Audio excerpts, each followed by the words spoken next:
والتفت الساق بالساق إلى ربك يومئذ المساق.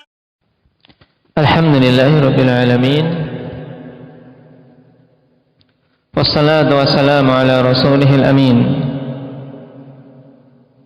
وعلى آله وأصحابه ومن تبعهم بإحسان إلى يوم الدين. أما بعد، عندك Ukasha. Pembahasan yang lalu berhubungan dengan masalah sahabat yang mulia Ali dan Utsman. Kesimpulannya terbagi menjadi tiga permasalahan. Apa saja itu? Dengan hukum masing-masingnya.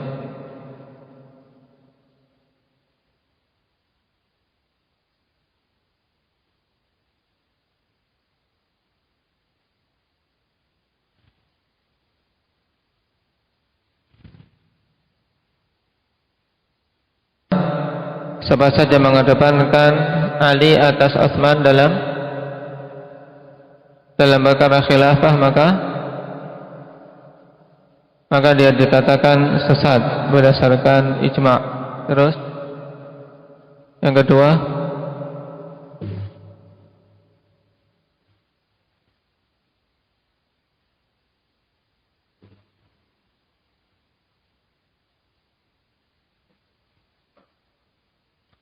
apabila dia mengutamakan Ali atas Abu Bakar dan Umar, maka ini juga hukumnya sesat. Yang ketiga,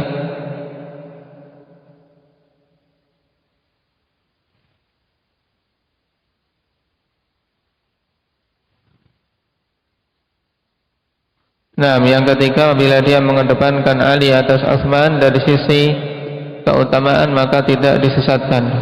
Kenapa? Karena ada khilaf di awal dulu di kalangan para salaf. Walaupun pendapat yang rajih bahwasanya siapa yang lebih utama antara Ali dan Utsman, Nafil, Utsman lebih utama. Baik.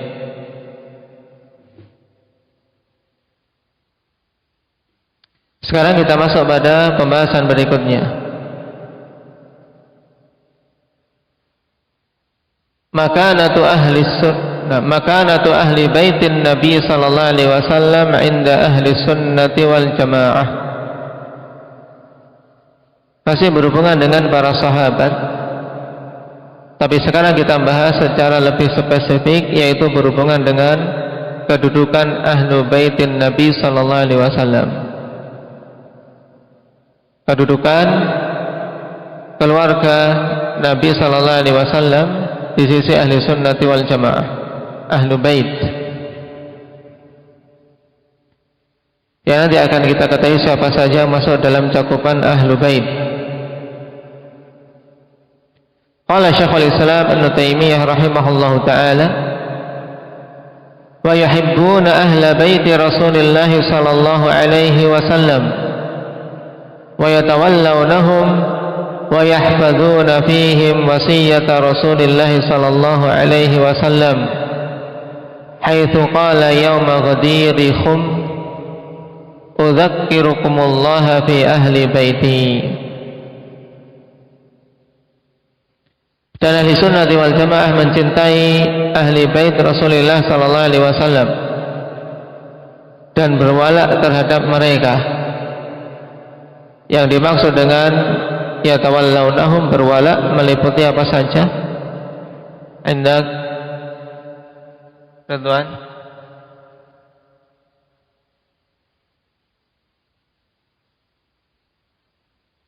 Al-mahabbah juga mencakup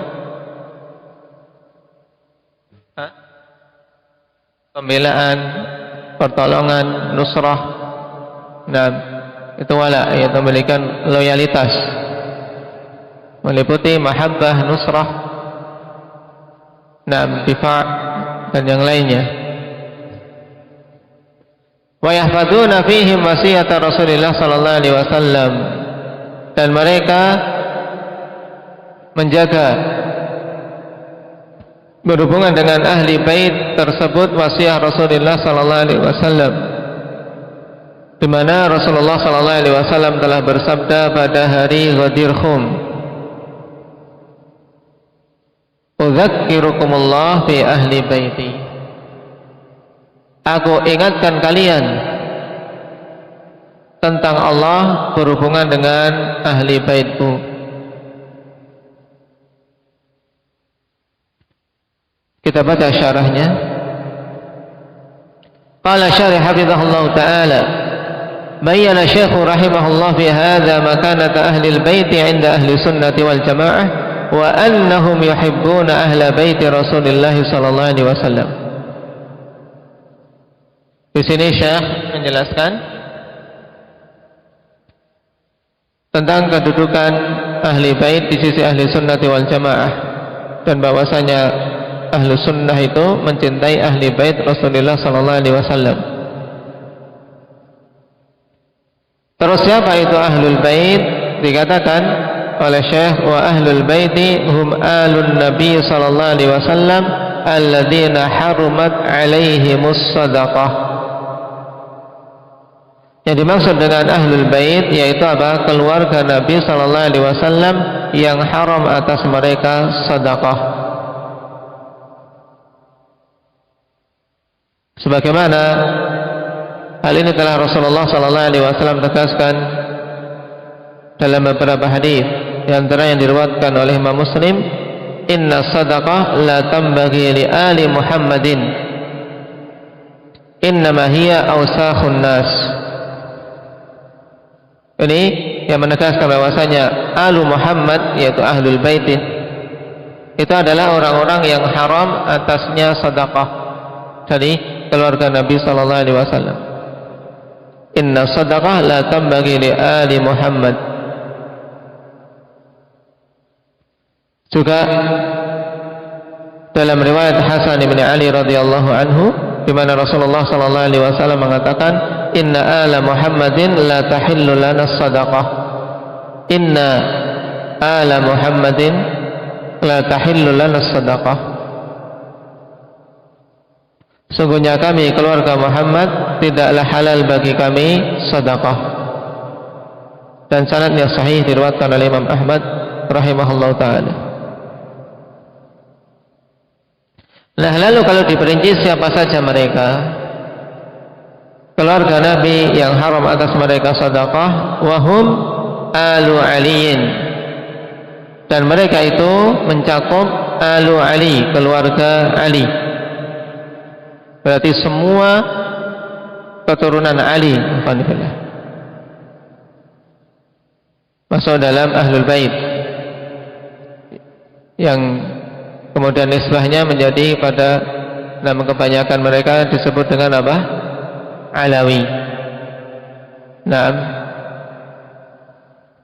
kemudian alu Ja'far, yang kedua keluarga Ja'far. Ja'far Ibnu Abi Thalib radhiyallahu anhu, keturunan beliau masuk dalam ahlul bait. Wa alu Aqil, dan keluarga Aqil. Wa alul Abbas, dan keluarga Abbas. Wa banul Harith ibni Abdul Muttalib, dan Bani Harith ibni Abdul Muttalib. Ini ahlul bait menurut pendapat yang rajih. Baik, ingat-ingat, alu Ali, alu Ja'far, alu Aqil, alul Abbas, wa banul Harith ibni Abdul Muttalib.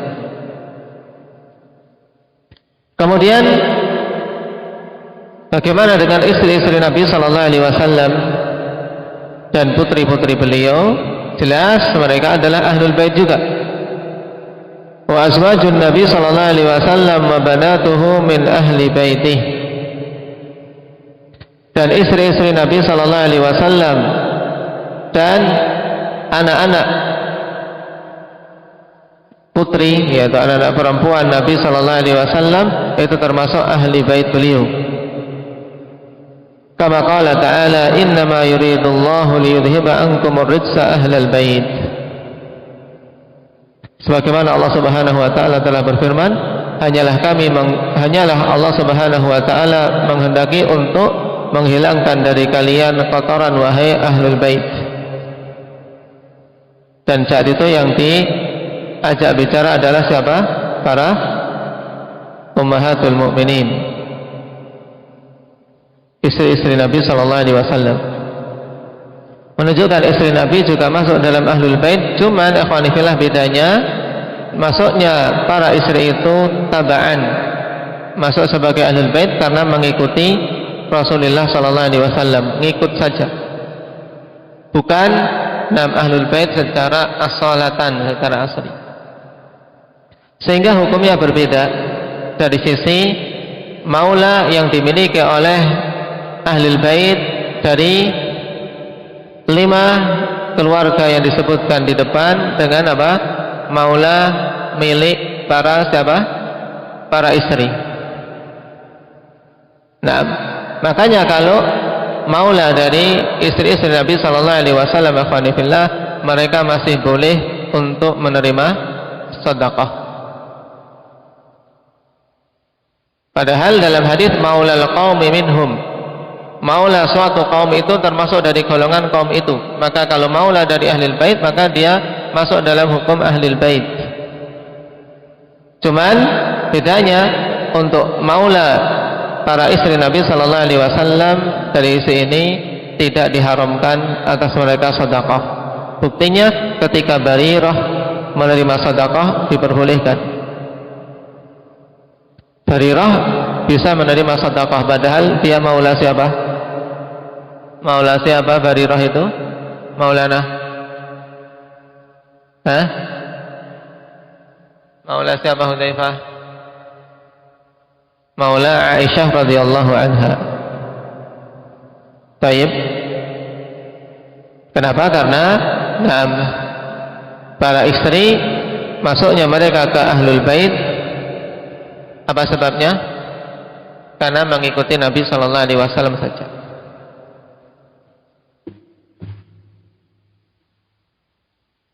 Baik. Adapun maula Alu Ali, ya kawan, misalnya maula Ali atau maula Ja'far dan seterusnya, maka mereka dihukumi dari bagian ahlul bait, sehingga haram juga atas mereka sedekah.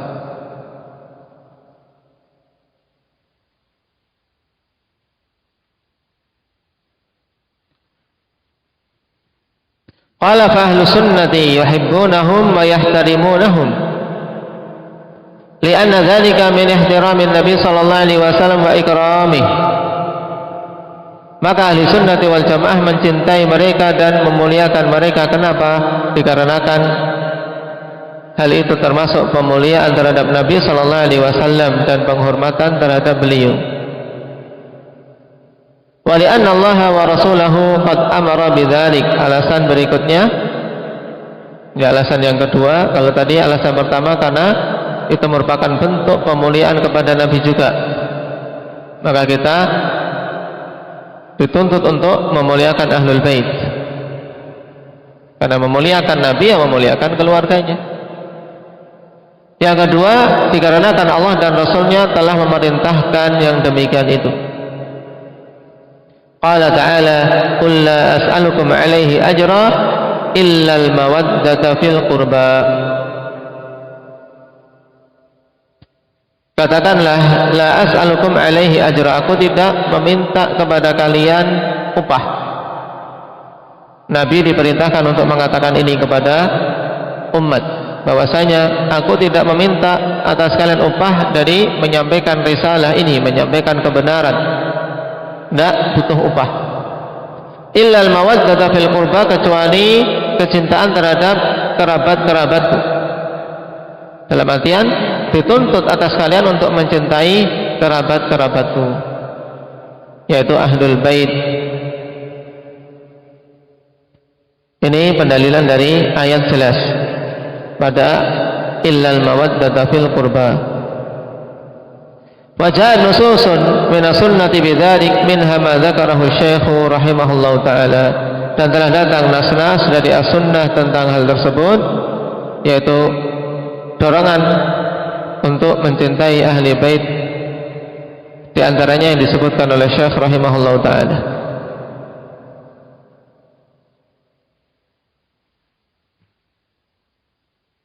Dan kecintaan tersebut akhwani fillah kapan? Wa dzalika idza kanu muttabi'ina lis-sunnah mustaqimina 'alal millah. Ini kriterianya. Jadi ahlul bait kita cintai, nah kita bela. Kapan itu?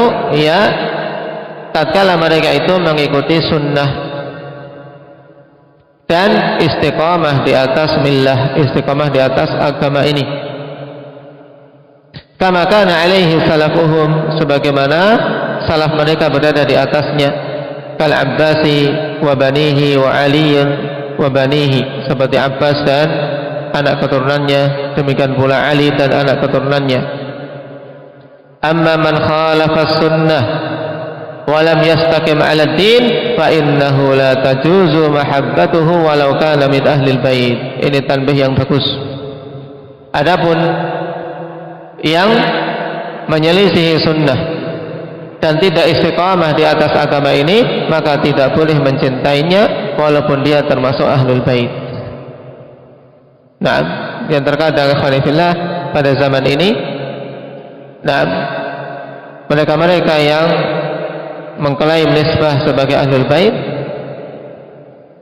malah menjadi penyeru-penyeru kesyirikan dari orang-orang ahli tasawuf yang mengaku sebagai ahlul bait, entah benar atau tidak. Kalaupun benar, maka apa? Mereka tidak berhak untuk mendapatkan hak ahlul bait yang istiqamah, sebab mereka telah keluar dari jalan para salaf.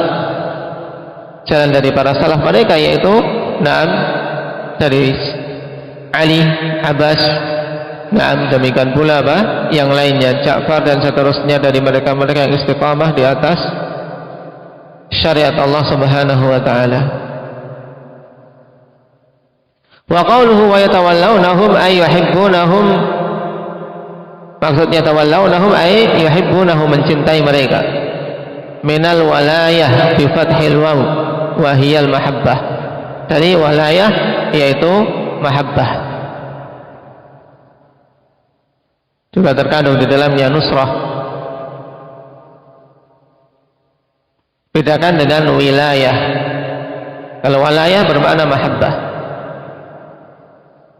Nah, wilayah bermakna kekuasaan.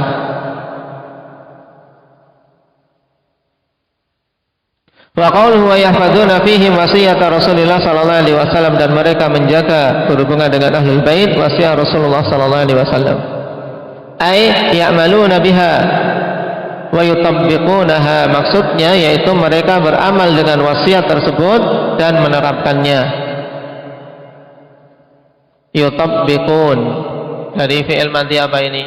Yutabbiqun fi'il madhinya apa? Indak humam.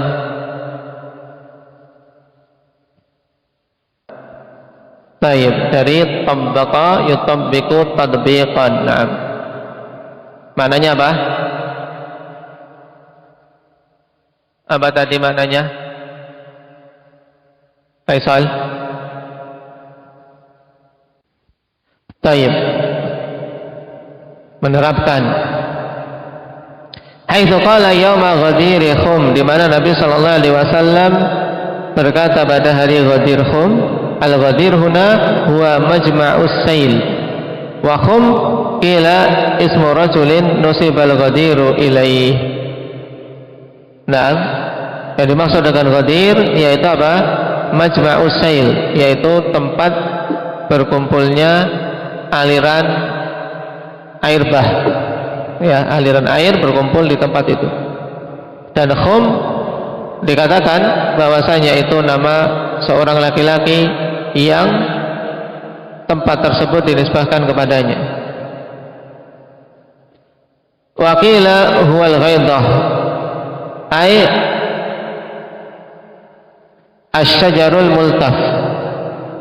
Ya, dikatakan makna ghadir khum yaitu ghaidhah, maksudnya adalah asy-syajarul multaf, yaitu pohon yang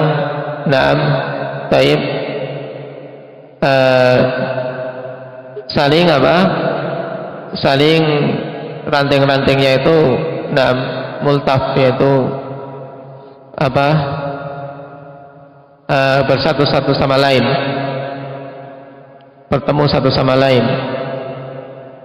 Nusiba hadzal ghadiru ilaiha li'annahu waqi'un fiha.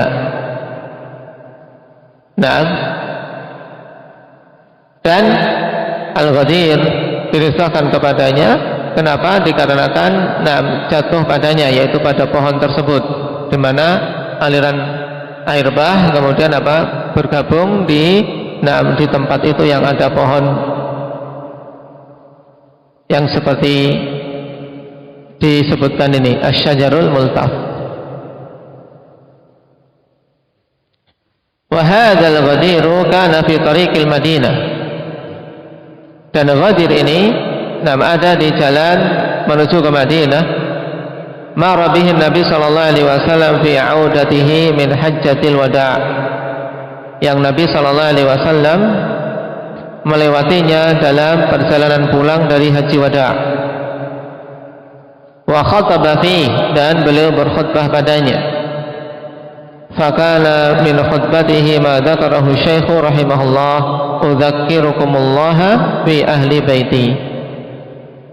Dan di antara khutbah Nabi sallallahu alaihi wasallam yaitu yang disebutkan Syekh di sini, aku ingatkan kalian tentang Allah berhubungan dengan masalah ahlu baitku.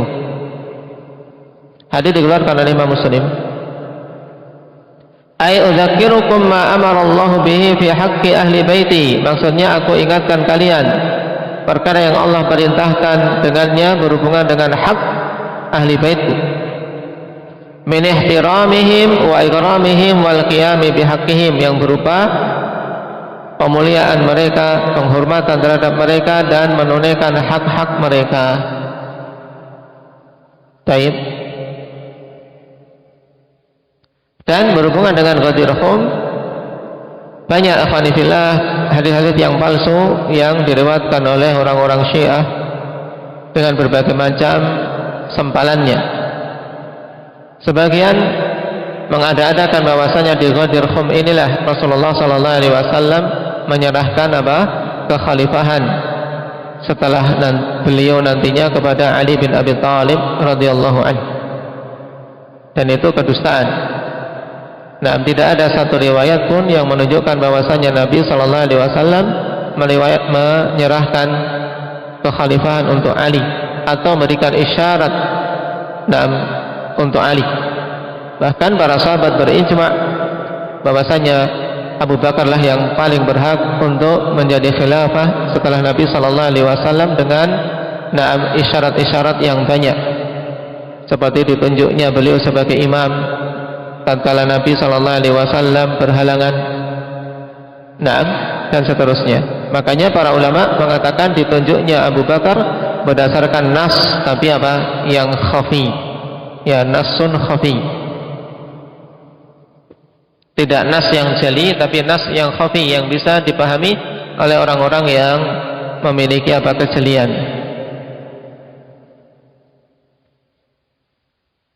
Qala Syekhul Islam Ibnu Taimiyah wa qala aidan lil Abbas ammihi wa qad ishtaka ilaihi anna ba'da Quraisy yajfu bani Hashim fa qala walladhi nafsi bi yadihi la yu'minuna hatta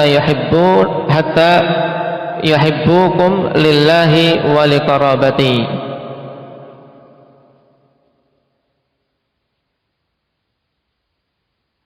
Dan Nabi sallallahu alaihi wasallam juga berkata kepada Abbas, paman beliau, yang Abbas ini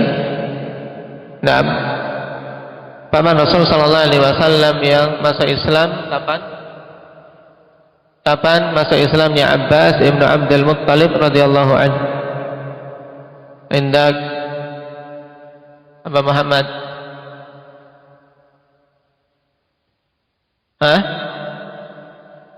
pada menjelang Fathu Mekah, di mana Nabi sallallahu alaihi wasallam ketika telah melakukan perjalanan menuju ke Mekah, beliau keluar dari Mekah melakukan perjalanan menuju Madinah sehingga bertemu di pertengahan jalan. Nah, Abbas mengeluhkan kepada Rasul sallallahu alaihi wasallam bahwasanya sebagian orang-orang Quraisy yajfu Bani Hashim, yaitu apa? Berbuat jafa, yaitu berbuat kasar, tidak hormat, tidak simpati kepada Bani Hashim, tidak peduli terhadap mereka. Faqala, maka Nabi sallallahu alaihi wasallam mengatakan, walladzi nafsi biyadihi la yu'minuna hatta yuhibbukum lillahi wa liqarabati. Demi zat yang jiwaku berada di tangannya, tidaklah mereka beriman dengan keimanan yang sempurna sampai mereka mencintai kalian karena Allah Subhanahu wa taala, dan mencintai kalian dikarenakan kekerabatan kalian denganku. Ini maksud wali qarabati.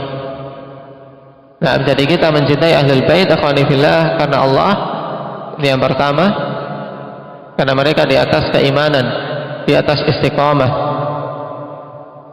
Yang kedua, dikarenakan kekerabatan mereka dengan Rasul sallallahu alaihi wasallam.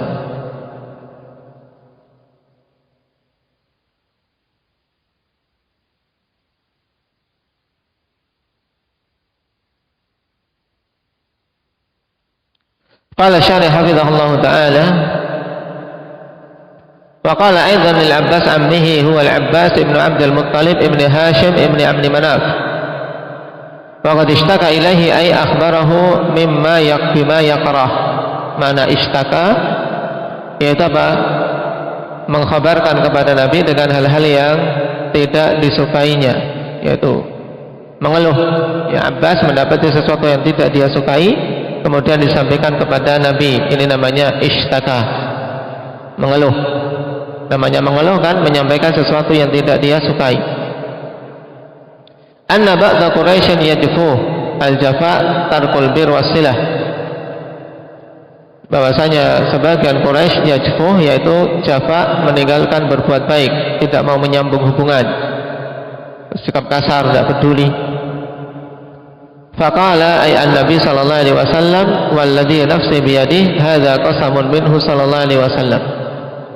Demi zat yang jiwaku berada di tangannya, ini adalah sumpah dari Nabi sallallahu alaihi wasallam, yang maknanya sama dengan wallah. Demi zat yang jiwa Nabi berada di tangannya, ya Allah Subhanahu wa taala.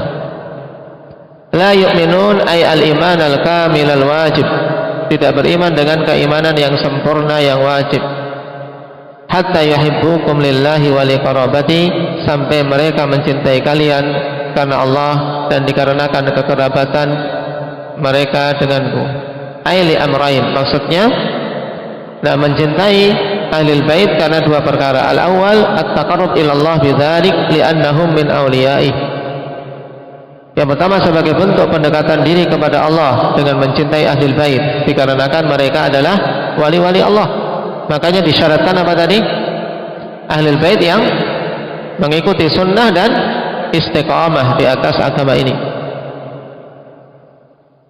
Al-thani, yang kedua, likaunihim qarabata Rasulullah sallallahu alaihi wasallam, dikarenakan ahlul bait adalah kerabat Rasulullah sallallahu alaihi wasallam.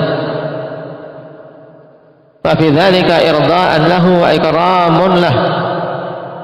Wa fi dzalika irda'un lahu wa ikramun lah. Dan pada hal tersebut berarti bentuk irda, yaitu apa? Usaha untuk mendapatkan keridhaan dari Nabi sallallahu alaihi wasallam, serta apa? Pemuliaan untuk Nabi sallallahu alaihi wasallam. Ini dua alasan ikhwanifillah kenapa kita dituntut untuk mencintai para ahlul bait. Dan juga apa? Ketika kita mencintai mereka, ya karena dua perkara ini. Taqarrub ilallah, dan juga apa? Karena mereka adalah memang kerabat Rasul yang kita pantas untuk memuliakannya sebagai bentuk pemuliaan untuk Rasul sallallahu alaihi wasallam.